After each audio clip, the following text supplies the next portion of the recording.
What's happening, guys? It's another day on the channel, and today what we're going to be doing is we're going to be looking at the 180 really quick because we need to get some ideas for nuts and bolt sizes, because we have to go to the farm so that I can actually introduce you guys to my fourth car that I have, which is another 240.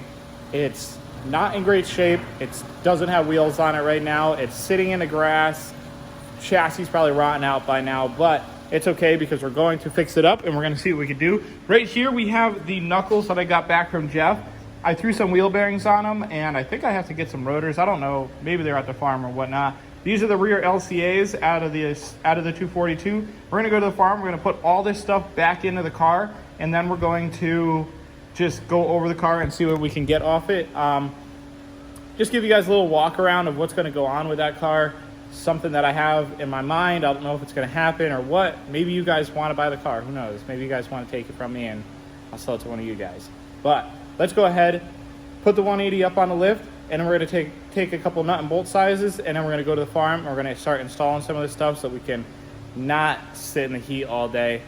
So let's go ahead and get at that stuff though. Okay, so we're now at the farm, and Connor, what do you think of this thing? Not as bad as I thought it was going to be. Really? I've seen running cars cleaner than this. Or Worse than this? worse than this. So this is the second 240 that I have. It's got an S15 front, it's got a busted windshield, and it's got some weird interior on it in here. But what we're going to do is we're going to try to get this thing back together a little bit so we can move it around. And then we're going to bring it back to the shop one of these days, and we're going to start going through it and try to get some stuff for this thing so that it can be a fully running car again. Obviously, the running part is going to be a lot later, but we're going to try to get it so that we can at least move it around, and I can try to figure out what I want to do with it. But as of right now, we have to move this Z, and then I want to drag it into like the middle over there. And we didn't bring our tent, but we'll get this done quick because it's not too much here. So we're going to go ahead and move some of this stuff around here, like this branch and that, jack it up, pull the wheel out of the front there. And honestly, I'm going to try to just drag it on the ground. There's not much to it, so I don't think it's really going to do much. I might try to put some of the front stuff on really quick. I just don't really want to be in these weeds because I don't know what's like in here. And I am, like I said before, and in the tractor video, I'm definitely afraid of snakes. I hate those things. So we're going to go ahead and try to figure out what we can do here. Okay, so now that we got the car out into like the middle of the field ish, now we can really take a good look at it and see what it's about. So it's got a body kit on it. It's got side skirts, over fenders, rear bumper. All of it's molded onto the car, which I'm not too psyched about, but that's okay. But before we're gonna like keep moving forward with this thing, there are some parts that I want to take off of this thing. So the shop needs the gas tank off of it, so I need to take that out. And I want the diff out of it. It's got a COS 2-way diff in it, or it's a COS 1.5-way diff in it. So I want to take that off and keep that, possibly put it in the 180 or figure out what else we could do with it. But it's super hot out here, guys, today. We don't have any shade, so I'm going to try to get this done really quick, and then we'll come back at this thing another day, maybe during the week, and we'll bring it back to the shop actually, and then we'll take it all apart and see what we can do with it. So let's go ahead now and put those rear LCAs in so that we can get it so that it'll roll around very nicely now. Okay, so this side is all on. It's not super tight or anything, but it's on, and it'll allow the wheel to travel smoother on the ground when we pull it. I have to put the other side on, and then I can put the sway bar up because the sway bar like goes through the bottom. And the bushings that were in the control arms, these right here, I had to push the pins out because these pins and these bushings are actually a little bit too big for the LCA or for the actual rear subframe, so it didn't really fit, so I had to push those out so that I could get it on. But this side's on. Now we're going to lower this side down and put the other side on, and then we're going to get the heck out of here because it's way too hot today to be in the sun. So let's finish the other side. Okay, guys, so now we're gonna head back to the shop. I'm absolutely drenched, and this is what the 240 looks like. I got to get some air in the tires. I got to bring it to the shop. I got to clean it up. I have to really start digging into it and see what I want to do with it. It used to have an SR in it, so it has an SR engine harness and an SR ECU in it. The engine bay is completely empty right now. It's got a fuel pressure regulator in it, some fuses, all that kind of good stuff right there. But it has coilovers. It has, I don't think it has adjustable control arms or any of that stuff, but it's got some goodies in here. Not really goodies, but it's got some stuff to work with. So it's got the coilovers. The interior is not great to me. I don't like this interior one bit. Yeah, it looks like a Z interior with the two-tone seats and stuff like that. But mostly all the interior is in here. The center console piece is in the back there. It's got carpets. I don't think it has this piece that goes underneath the, nope, it's right there. The dash piece is right there, underneath, behind the seat. The trunk is completely empty though. There's nothing in the trunk. There's no seats or any of that. No deck lid that goes over the back to cover that up. So you would need to get all that. But if anybody wants this thing, hit me up in the DMs. I'm gonna see what I want to do with it later this week and try to figure it out. But for right now, we're going to move it back over to the side over here, and then we're going to go back to the shop because it's hot. It's way too hot to be doing this right now. Would have been better to do this around like 5 o'clock when it was starting to get dark, but yeah, didn't think that through. It was too much. But yeah, car's overall pretty good. I want to check out the diff. It doesn't look like it's a Cos two-way, but you really don't know until you get inside it. So got to try to figure that little bit out. Overall though, guys, this is the last car that I have, and I want to see what I can do with it. So let's get back to the shop though. So we are back here. The 180 is right behind me, and what we're going to be installing is a set of offset rack spacers for this thing. So we're going to take off our inner tie rod boots. We're going to take off our inner tie rods.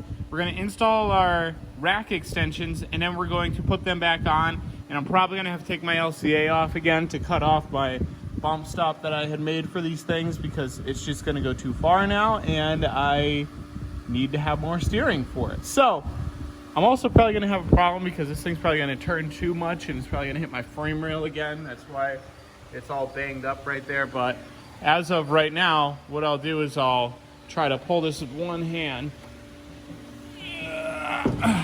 right there, and we're already pretty close to hitting the frame rail there. And this thing already has heck of steering angle, so it's just going to give us even more steering angle. This one is the main concern right here for it. This is definitely going to hit this once I put these offset rack spacers on, so we're going to have a problem with that. But the bump stop actually works for the most point. What happens is this over centers itself and it like kinks it back, like inverts it, and then it locks me into it, and then I can't turn out. So I need that.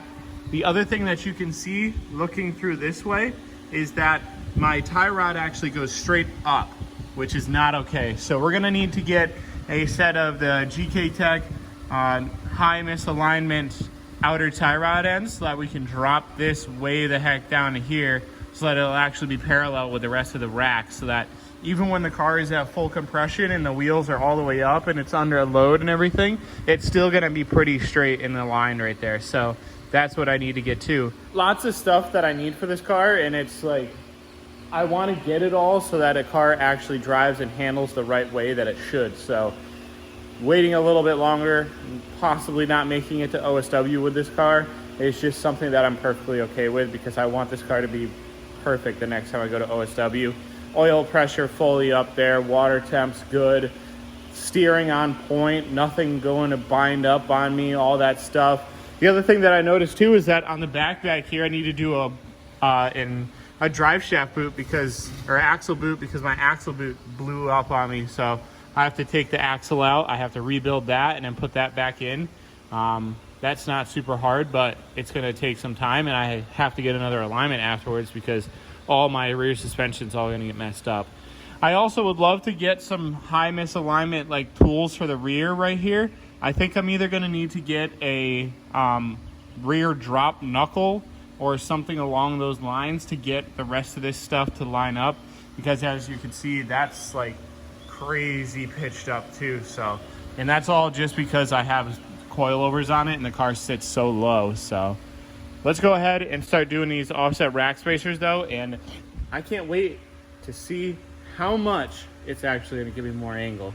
And then I'm going to have to cut some stuff off, which ain't going to be cool, but we're going to do it. Okay, so now that we have our inner tie rod boots off, we can give our rack an inspection, and it looks like the rack is still good. Obviously, it works, no power steering leaks or any of that. I'm also checking it to make sure that like there's no like scratches and scores in this thing, because if there are, then it means that something's going wrong. There was some dirt or something inside it, and that's just going to make my rack break even faster, and that's not something that I need because this rack is really hard to get and I have to get it from Japan. So we got to make sure that this rack actually stays pretty good. One thing that I was noticing while I was just here and messing with the steering and the rims and stuff like that is that once this really goes to full lock, everything's still kinked off to the side. And right here where it actually goes into the ball joint part, it actually kinks in and it pushes it too far so that it won't be able to turn back. So if I try to push this right here, it like binds up and it won't really let you turn it back unless you like really push hard, and then it'll turn back. So that's something that really isn't good. I'm hoping that while putting these offset rack spacers onto this, it's gonna alleviate all of that, and we're gonna be able to just turn the wheel freely back and forth, and we're not gonna have any binding issues, no snagging issues, none of that. We're gonna get the offset, the high misalignment tie rod ends later on. I have new inner tie rods coming from AutoZone. I actually bought brand new outer tie rods too, but I'm gonna return those and I'm just gonna get the 2 inners because those are really all that we need. These 2 inners we're gonna keep as backups so that we have 2 other ones.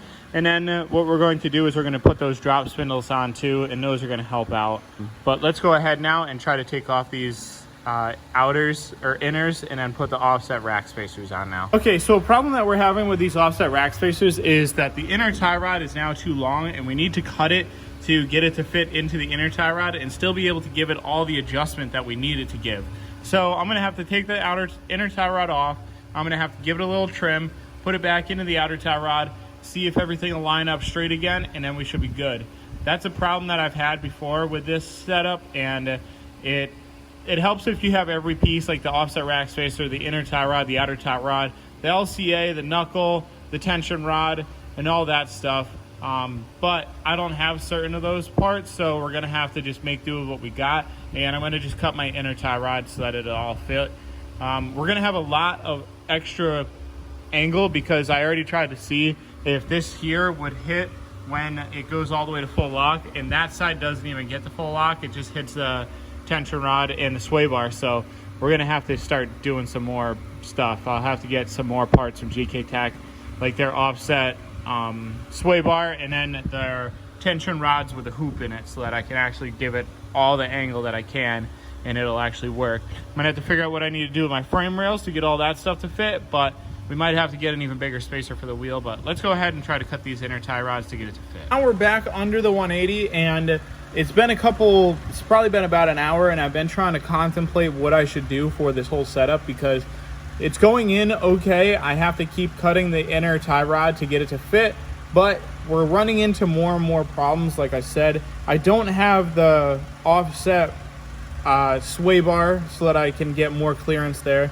and that I don't have the offset tension rod that goes in the front with the hoop on it so that I can actually get the wheel to go all the way to full lock right now. Because full lock is this, it's a lot of angle, and it's got even more angle right here. So it's not even fully all the way through, and it's already hitting the tension rod and the sway bar because we added the offset rack spacer onto there now. So we're running into that problem. My inner tie rod is still doing a funky thing, which I'm not super happy about, but it's okay because we're eventually gonna figure out what all this stuff is and the geometry to get it to work right. So I'm trying to do this a cheaper way, which it's going to end up just being I need to spend all the money, I need to do it the big way and just get all the right stuff. So I'm probably going to get a brand new LCA from like AutoZone or something like that. I'm going to get a brand new tension rod, sway bar, outer tie rod, inner tie rod, the drop knuckle piece for the actual knuckles so that I can put the get even more angle out of it and all that, and that's going to be like the final product of getting this angle kit to work right and everything like that. So I'm eventually going to need to swap out the knuckle to that other knuckle that we just put onto the other car yesterday. These are actually S14 knuckles, so I have a bigger wheel bearing in the front, and there's a bigger spindle that comes out of the actual knuckle, so I have to make sure I get all the right parts for that. So right now, guys, we're just going to wrap it up because it's already getting long, and we got to just wrap it up. It's going to take forever to figure this out, and I need more parts now. So I'm kind of just going to get it so that I can roll it in and out, and it'll drive around kind of a little bit, but not actually drive it. And like I said, this thing isn't going OSW, so that's okay. So if you guys liked the video, don't forget to subscribe, hit the like button, comment, share, do all the good stuff. And I hope to see you guys in the next one with more 180 content, more Miata stuff. And hopefully the Miata is going to be sick, and it's going to be at OSW, and we're going to love it, and we're going to do some clutch kicks, and you guys are going to like it. So, later.